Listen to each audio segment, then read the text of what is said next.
सत्य वचन की राह पर चले हम सदा, यीशु का साथ हो रहे हमारी हर दुआ।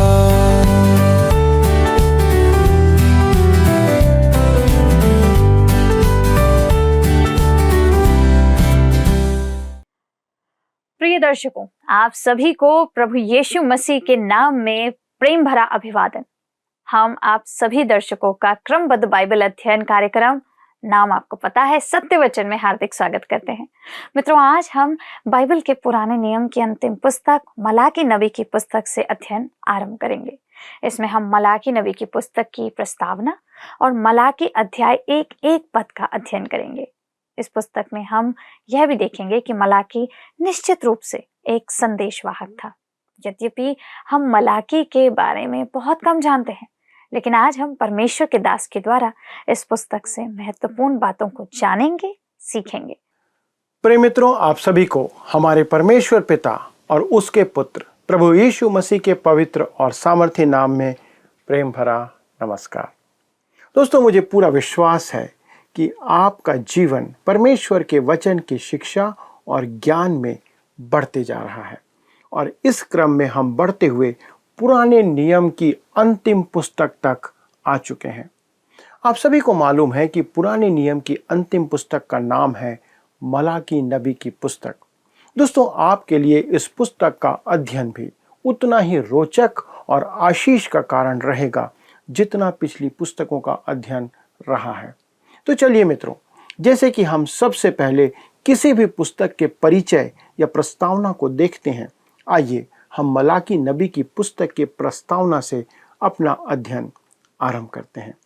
जैसे कि आप समझ सकते हैं, मलाकी पुराने नियम का पर्दा गिराने का काम करता है, क्योंकि वह अंतिम लेखक है।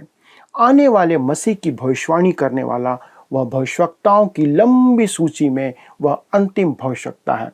वास्तव में अगर हम मलाकी नबी से 1000 साल पीछे जाएं और फिर एक शताब्दी आगे बढ़ते जाएं, तो हम पाएंगे कि परमेश्वर आने वाले मसीहा के बारे में जानकारी देने की जो गति है, जो स्पीड है, उसको बढ़ाते जा रहा था। और उस क्रम में अंतिम वक्ता मलाकी है। ऐसा प्रतीत होता है जैसे किसी टीवी कार्यक्रम में वह एक उद्घोषक या अनाउंसर के समान आने वाले प्रभु की सूचना दे रहा है, जैसे वह कह रहा हो कि अब इसके बाद आप अगली आवाज करीब 400 वर्ष बाद यूहन्ना बपतिस्मा देने वाले की सुनने जा रहे हैं। दोस्तों, आप समझ सकते हैं कि किसी भी अगले प्रसारण को देखने के लिए 400 वर्ष का इंतजार एक बड़ा ही लंबा समय है। यद्यपि हम मलाकी के बारे में बहुत कम जानते हैं, पर फिर भी मलाकी एक बहुत ही रोचक व्यक्ति और चरित्र है। हम उसके लेखों में पाएंगे कि वह बहुत ही व्यवहारिक और विनोदीय स्वभाव से अपनी बातों को प्रकट करता है। दोस्तों, मेरे विचार में विनोदी स्वभाव के बिना एक अच्छा भविष्यवक्ता या प्रचारक होना कठिन है। और यदि आप परमेश्वर के वचन बाइबल में इस विनोदी व्यवहार या स्वभाव को नहीं देख पाते हैं, तो इसका अर्थ है कि आप बाइबल को सही रीति से ना पढ़ रहे हैं, ना समझ पा रहे हैं। मित्रों, इस पुस्तक में हम यह भी देखेंगे, मलाकी नाम का अर्थ है मेरा संदेशवाहक।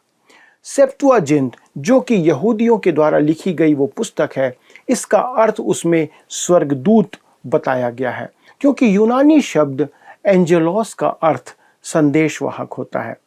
एक दूत एक संदेशवाहक होता है, और वह मानव, मनुष्य या अलौकिक प्राणी भी हो सकता है। आरंभ में कुछ चर्च के फादर या पितर यह मानते थे कि मलाकी वास्तव में एक आध्यात्मिक देवदूत या स्वर्गदूत था, तथा किसी एक देवदूत ने ही इस पुस्तक को लिखा था। लेकिन इस बात को साबित करने के लिए उनके पास कोई आधार नहीं है। इसके विपरीत कई आलोचकों का एक उदारवादी वर्ग है जो दावा करता है कि यह पुस्तक वास्तव में गुमनाम है या बेनाम है, अर्थात इसके लेखक का कोई पता नहीं है। उनका तर्क है कि मलाकी का अर्थ केवल संदेशवाहक है और यह केवल एक उपाधि है, किसी व्यक्ति का नाम नहीं है जिसने इस पुस्तक को लिखा है।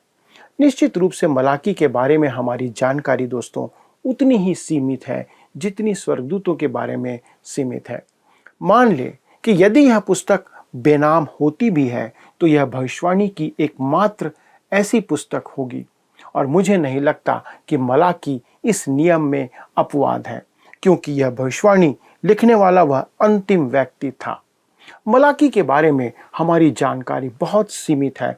इसका एक खास कारण है कि वह एक संदेशवाहक है, वह परमेश्वर का संदेशवाहक है, और वास्तव में हमें संदेशवाहक के बारे में जानने की अधिक आवश्यकता नहीं है।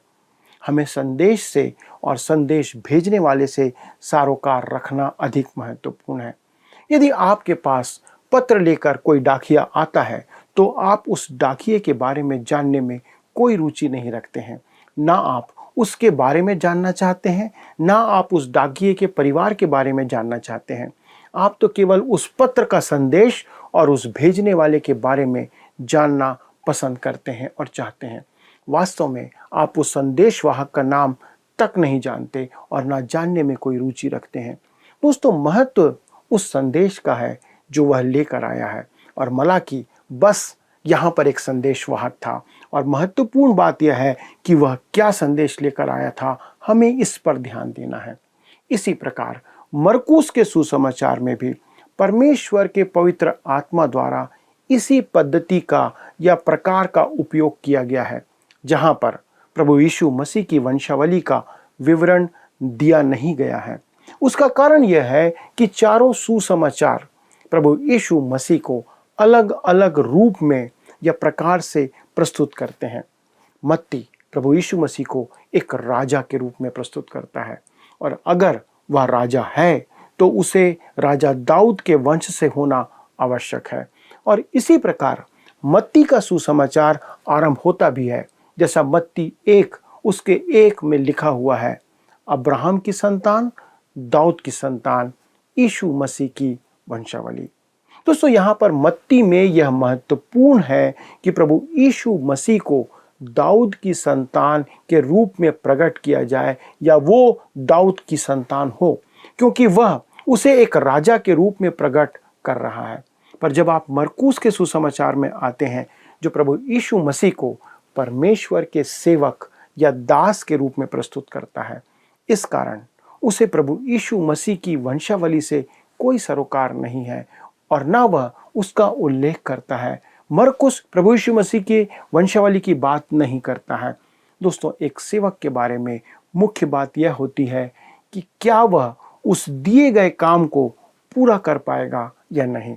यही वह बात है जो आप हर उस व्यक्ति के बारे में जानना चाहते हैं जो आपकी सेवा करने के लिए आता है। और मरकुस यही प्रकट कर रहा है या करता है कि प्रभु यीशु इस काम को या यह काम कर सकता है, और उसने इसे पूरा भी किया। इसी प्रकार दोस्तों, मलाकी की भविष्यवाणी में संदेशवाहक नहीं परंतु संदेश महत्वपूर्ण है जो वह लेकर आता है।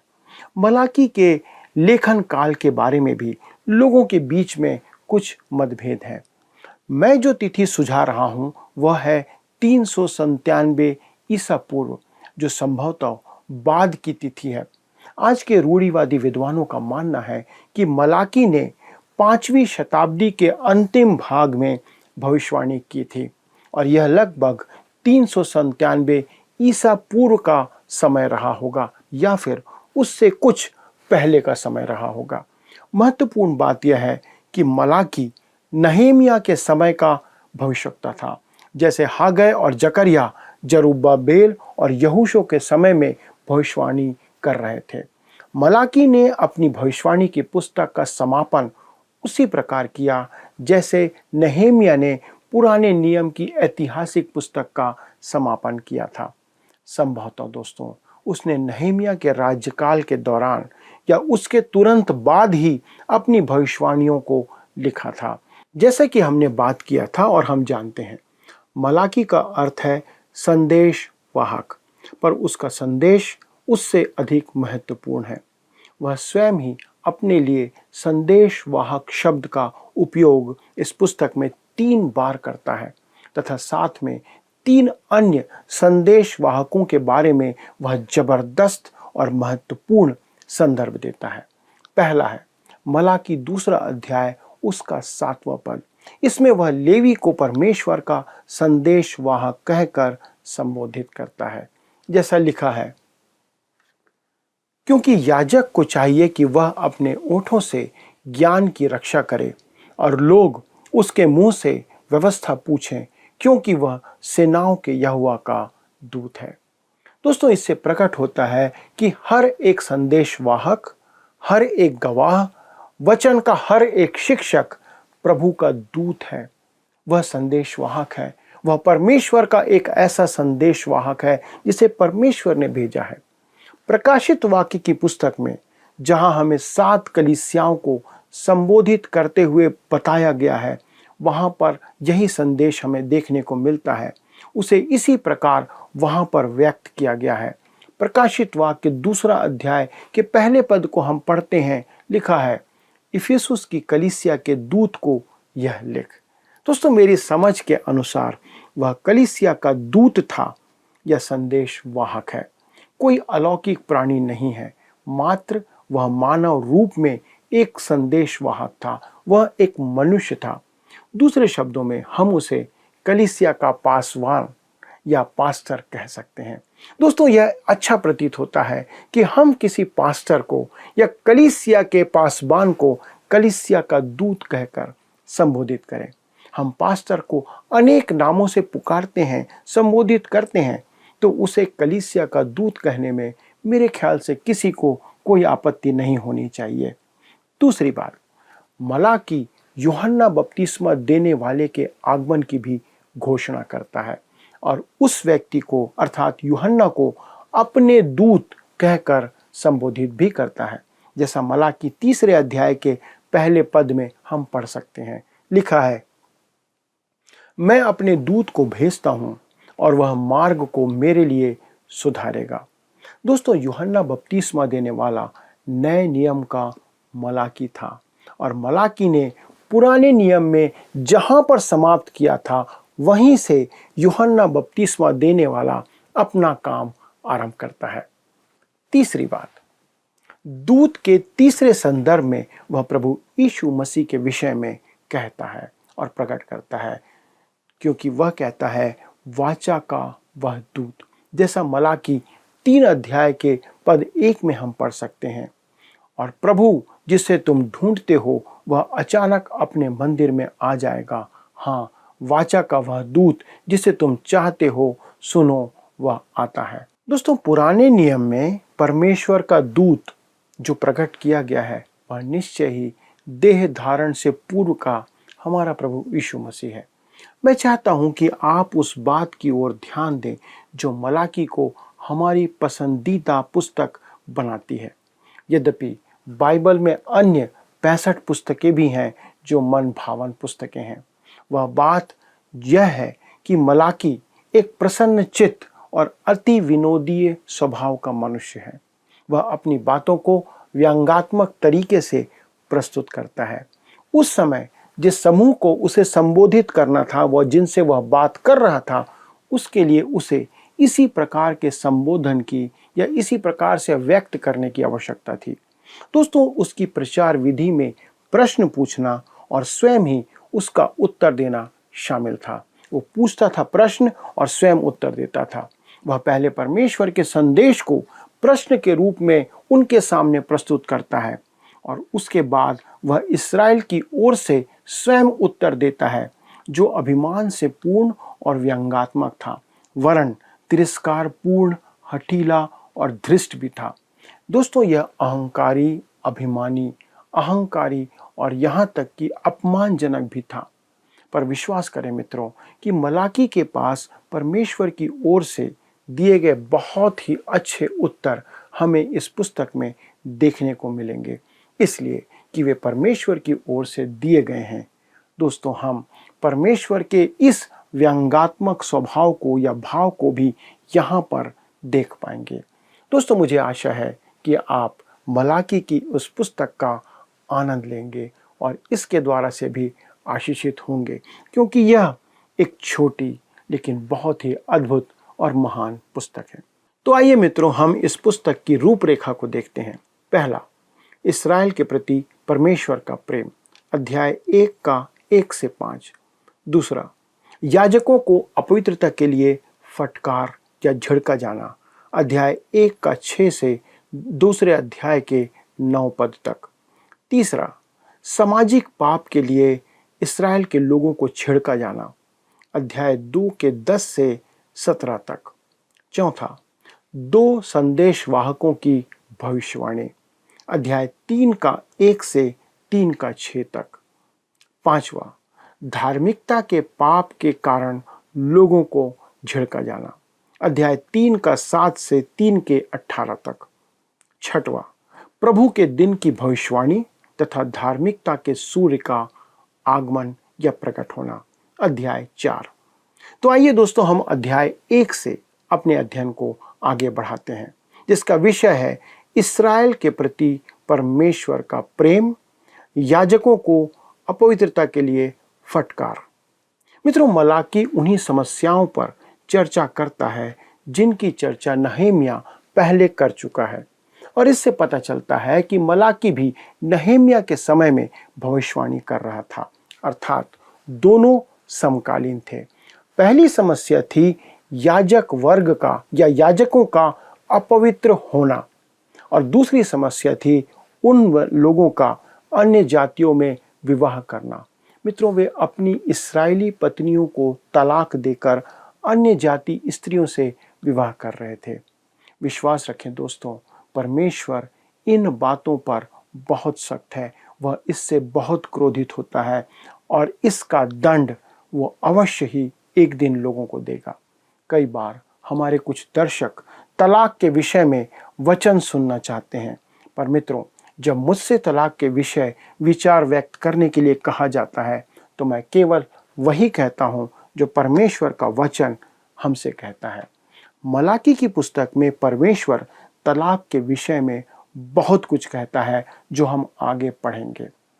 तीसरी समस्या थी इस्राएल के लोग दशमांश और भेंट अर्पित नहीं कर रहे थे। आप निश्चय जानिए कि परमेश्वर को भेंट चढ़ाने के विषय लोग कैसे मूर्ख बना रहे थे और इसे नज़रअंदाज कर रहे थे। इस संबंध में परमेश्वर जो कुछ कहता है वह आपको अच्छा नहीं लगेगा। तो आइए मित्रों, हम मलाकी के पहले अध्याय के पहले पद से अपना अध्ययन आगे बढ़ाते हैं और पढ़ते हैं मलाकी 1 अध्याय उसका पहला पद। लिखा है, मलाकी के द्वारा इस्राएल के विषय में कहा हुआ यहोवा का भारी वचन। दोस्तों, हम पहले ही देख चुके हैं कि मलाकी का अर्थ है मेरा संदेशवाहक। वह एक ऐसा संदेशवाहक है जो पुराने नियम में इस्राएल के लोगों को अंतिम संदेश प्रसारित कर रहा है।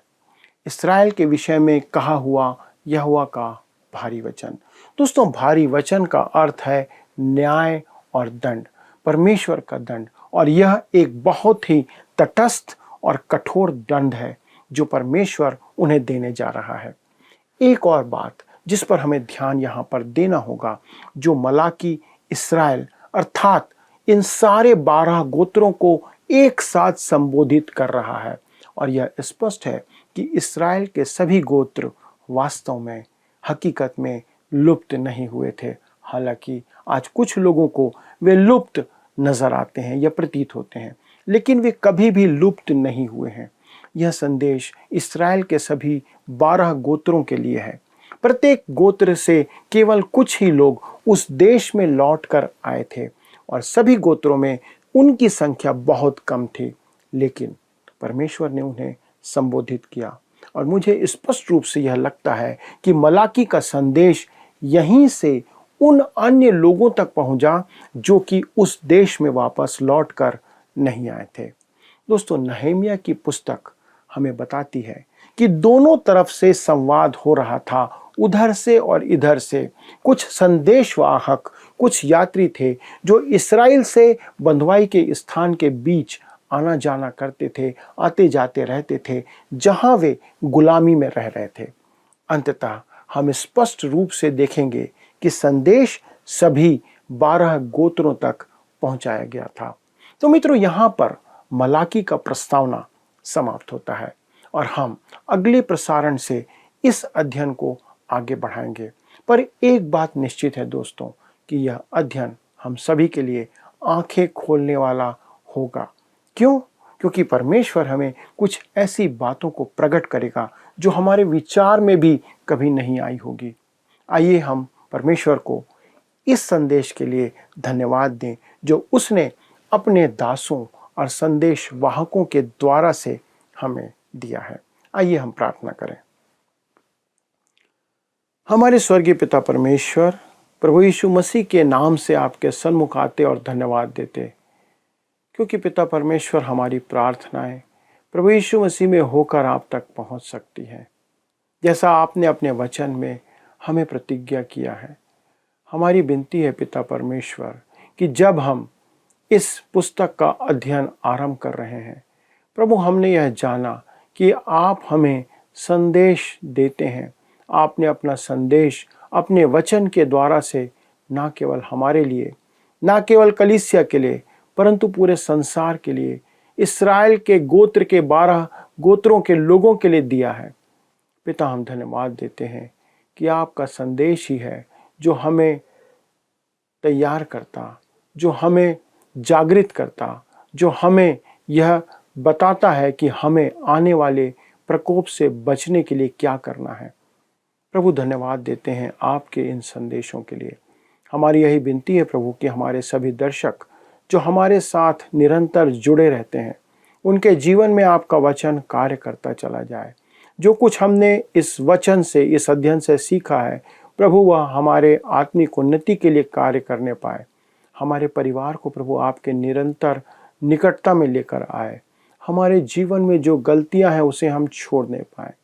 और हमारी यही विनती है प्रभु, जो कुछ हम सीख रहे हैं वो हमारे जीवन को आपके योग्य बनाने में सहायता करे।